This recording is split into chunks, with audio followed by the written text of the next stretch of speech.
Hey everyone, and welcome back to the Side Hustle Review Podcast. This week we'll be diving into the print on demand and digital prints on Etsy side hustle. If you've ever searched for an easy side hustle, this is probably one of the first ones you've come across. I know because it was the first one I tried and looked into when I first started looking into side hustles. I quickly realized that while this sounds easy, or at least people make it sound easy, it's not nearly as simple as it may seem. However, I did learn that with the right strategy and approach, this can be a very profitable business model, but only if you treat it like a real business. Now, I hope my perspective helps you understand how to approach this, what to think about, and how to vet coaches who actually know what they're talking about. Because I'm not here as an Etsy expert or a print on demand expert, you know I have nothing to sell you and nothing to gain by telling you this is the best business model you can ever go through.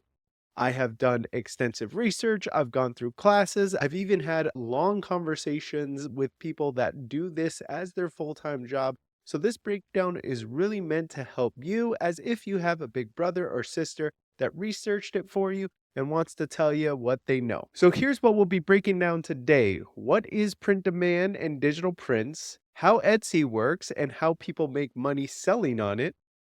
Strategies and tools you'll need to succeed, realistic revenue expectations, the pros, the cons, and some of the risks to this model. By the end of this episode, you will know if this side hustle is right for you and how to approach it the right way. So let's get into it. So let's start with definitions because print on demand and digital prints are often talked about in the same space, but they are two different business models. Now, first, let's start with print on demand. Print on demand is where you design a product like a t-shirt, mug, or tote bag through a third-party platform such as Printify and then sync it with your Etsy store. You don't hold any inventory, you just collect profit because your third party, Printify, prints the item for you.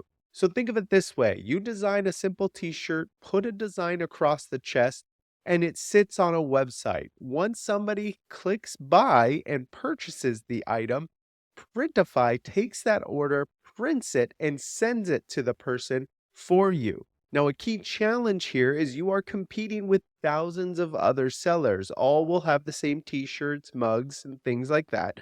But your design is what should really make you stand out. Now, when it comes to digital prints, you sell downloadable art or templates instead of physical products. So, an example is like wall art or invitations, even resume templates, business cards, stickers, these types of things. No one prints or sends anything to anybody. They simply just get a downloadable file for them to take and figure out how to print themselves. Now, most of the time, people pitch this one as passive income. Now, it is true, once you create a file, you can sell it forever, but trends change quickly. So if your design becomes outdated, it won't sell. Both models have potential, but they do have differences when it comes to revenues being realized, and we'll talk about that later. So now let's talk about Etsy and how it works. Etsy is one of the best platforms for selling both print on demand and digital prints, but it's not as simple as listing a product and waiting for sales. You have to think of Etsy as a marketplace. It's like an Amazon for handmade and digital goods. Etsy has its own search bar, which means it's its own search engine. So you will need to understand Etsy search engine optimization, and this will be everything to your business.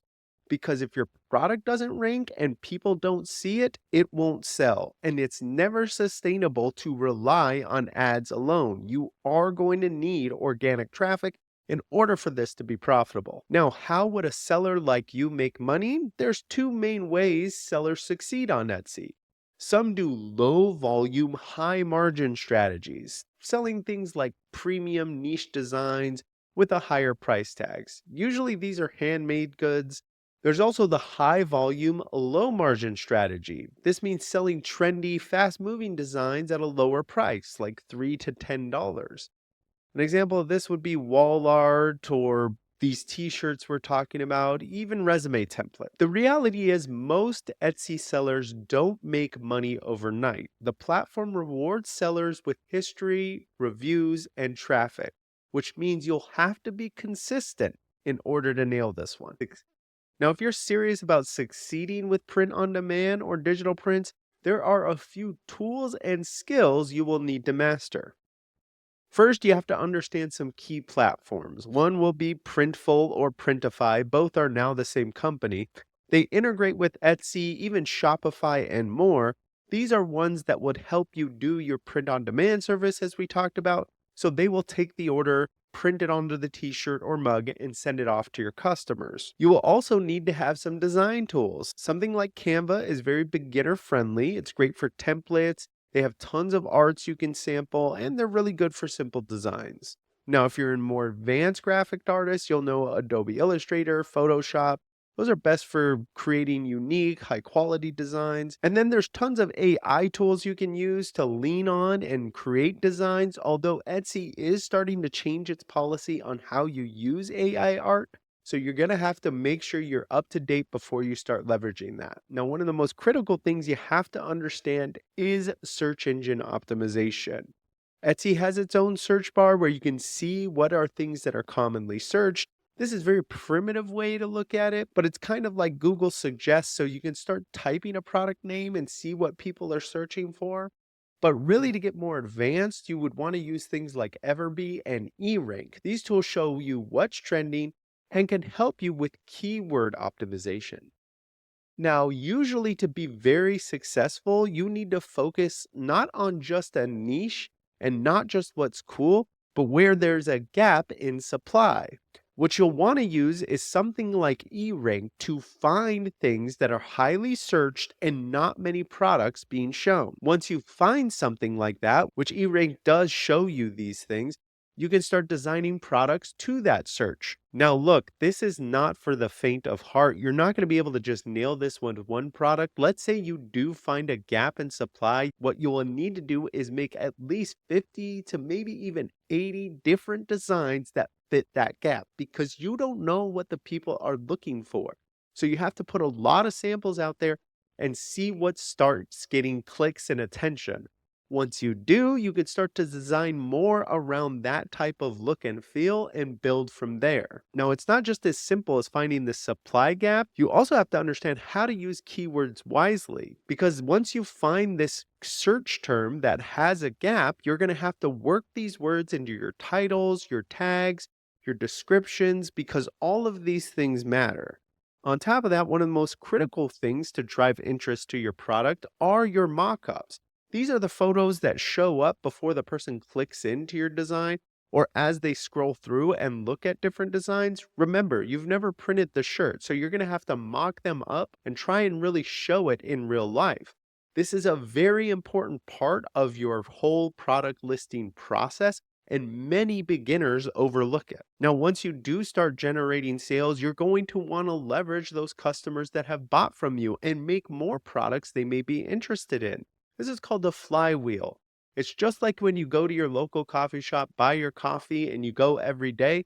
You want to do this with your customers. You make one shirt, if it's very popular, what other type of shirt might they like? For example, let's say you found a niche in teaching. You're making a bunch of shirts that appeal to teachers. You're going to want to make more teacher shirts and email them or message them through the Etsy platform, letting them know you have new designs for Halloween or Valentine's Day, etc. Your customer base is always a great group to go to because you know they're interested in your products and they know who you are. Now, if you're not good at design, you may still be able to get this one by outsourcing designs to Fiverr or leveraging AI like I mentioned. Now, again, you need to check those AI policies as they are changing every day.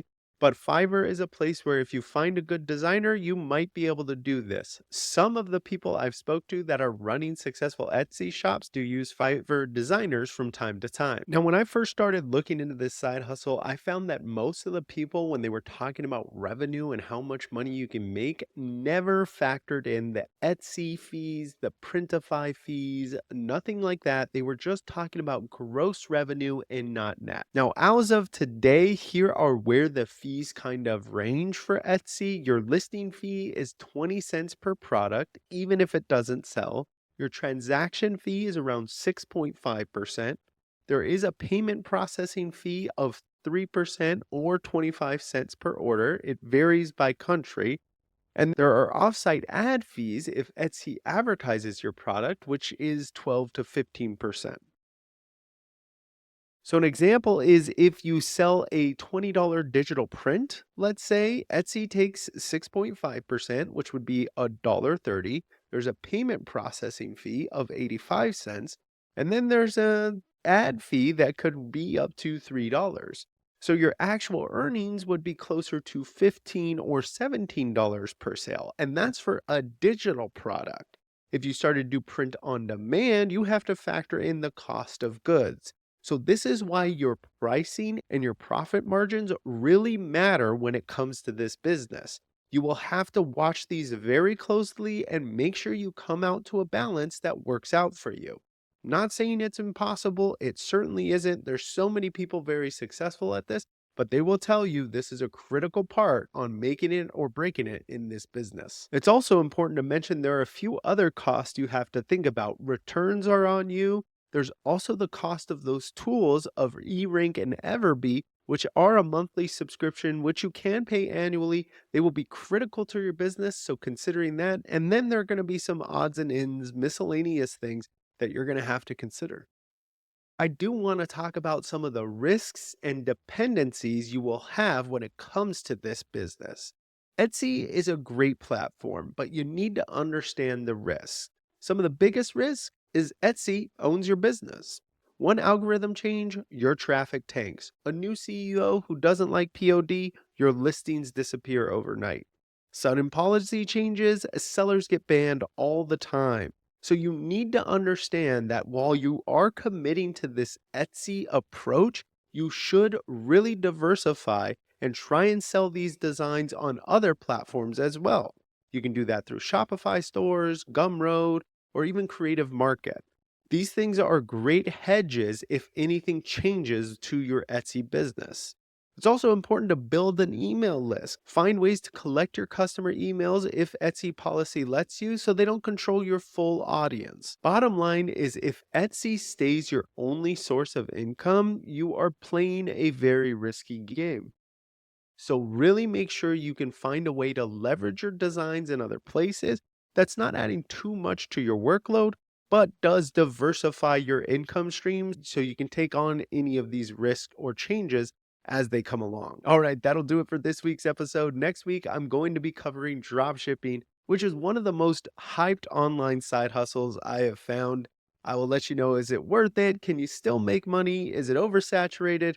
I'm going to break it all down. If you got value from this episode, please drop a 5-star review. What side hustles do you want me to break down? Please make sure you leave a comment. Even Spotify has a comment section now, and these comments really do help the algorithm. And don't forget to subscribe so you don't miss the next episode. And follow me on social media. I am Side Hustle Review. I'd love to hear from you in the DMs if you found this helpful or have an idea for the next episode. Until next time, keep hustling, keep learning, and keep crushing. Peace.